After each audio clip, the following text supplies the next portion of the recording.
আমারে যে উহুদের ময়দানে দান দান শহীদ করে রক্তাক্ত করছে, তুমি শোনো নাই? আমি যে 14 দিন পেটে ক্ষুধার তাড়নায় পাথর বাঁধছিলাম উম্মত, তোমার মনে নাই? একবারও শুনো নাই আমার ক্ষুধার কষ্ট, আমার পিঠের ব্যথা, আমার দাঁতের ব্যথা, আমার কাঁধে 2টা কড়া ঢুকে গেছে উম্মত। আমার ঘরে 3 মাস আল্লাহর নবীর স্ত্রী আয়েশা বলছে, আল্লাহর কসম উম্মত, নবীর স্ত্রী বলছে 1 ফোঁটা চুলায় আগুন জ্বলে নাই।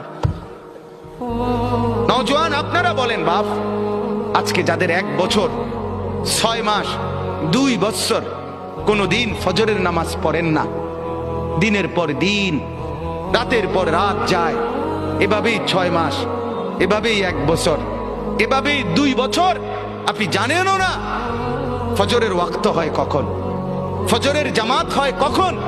মেরে মুহতারাম, আমার ভাই, আমার বন্ধু, বলো